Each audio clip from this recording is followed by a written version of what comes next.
Hello student, good morning. कैसे आप लोग? उम्मीद है कि आप लोग बहुत ही अच्छे होंगे। तो चलिए आज हम लोग जो है से आयत पढ़ेंगे। तो सबसे पहले आयत की परिभाषा हम लोग जानेंगे और आयत में क्या क्या होता है वो सबसे पहले हम लोग जानते हैं।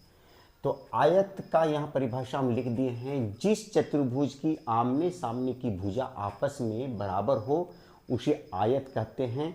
इसका प्रत्येक कोण 90 डिग्री अर्थात 90 डिग्री का होता है।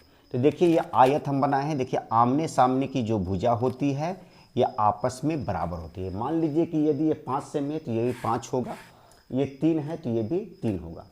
ये जो है AD जो है इसको लंबाई बोलते हैं। तो AD और BD आपस में क्या होगा? बराबर होगा। ये दोनों लंबाई होगा। और चौड़ाई इसको बोलते हैं और इसको इंग्लिश में L बोलते हैं, इसको हम लोग इंग्लिश में B बोलते हैं। और हम यहाँ लिखे इसका प्रत्येक कोण 90 डिग्री का होता है। देखिए 90 डिग्री का होता है। और चतुर्भुज के चारों कोणों का योगफल जो होता है हमेशा कितना होना चाहिए? 360 डिग्री। तो 90 90 90 को यदि जोड़ देंगे तो हम लोग का 360 डिग्री आ जाएगा। अब देखिए इससे संबंधित यदि प्रश्न आता है तो सबसे पहले हम लोग, जैसे मान लीजिए कि आपको लिखा हुआ L बराबर दिया हुआ है 5 सेंटीमीटर और B बराबर दिया हुआ है 2 सेंटीमीटर और इसका क्षेत्रफल यदि पूछता है, आयत का क्षेत्रफल यदि पूछता है तो आयत का जो क्षेत्रफल होता है वो हम लोग जानेंगे। आयत का क्षेत्रफल होता है, आयत का क्षेत्रफल जो होता है वो होता है लंबाई गुने चौड़ाई, लंबाई गुने चौड़ाई। तो लंबाई कितना दिया हुआ है? 5 सेंटीमीटर दिया हुआ है और चौड़ाई कितना दिया हुआ है? 2 सेंटीमीटर दिया हुआ है।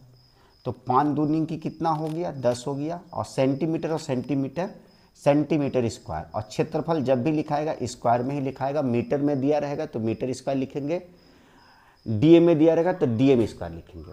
यदि इसका क्षेत्रफल पूछा और यदि आयत का परिमाप पूछ दे, आयत का परिमाप यदि पूछ देता है तो आयत का जो परिमाप होता है वो होता है 2 इंटू लंबाई जोड़ चौड़ाई।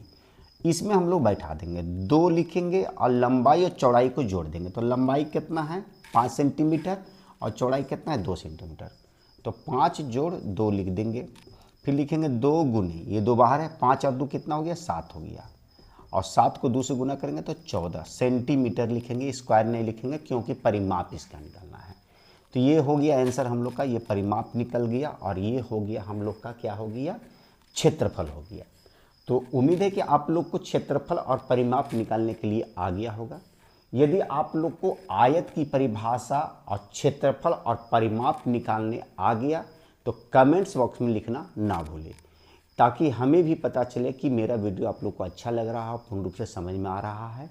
और यदि नहीं भी समझ रहा है में आ रहा है तो कमेंट्स बॉक्स में लिखें कि हाँ सर हम लोग को पूर्ण रूप से समझ में नहीं आ रहा है, मैं और भी अच्छी तरह से समझाने का प्रयास करूंगा। यदि आप लोग को यह वीडियो अच्छा लगे तो मेरी लाइक कर दे, शेयर कर दे। और जो बच्चे पहली बार मेरे इस वीडियो को देख रहे हैं सबसे पहले मेरे चैनल को सब्सक्राइब करें, लाइक करें, शेयर करें और साथ साथ बेल बटन दबाना ना भूलें।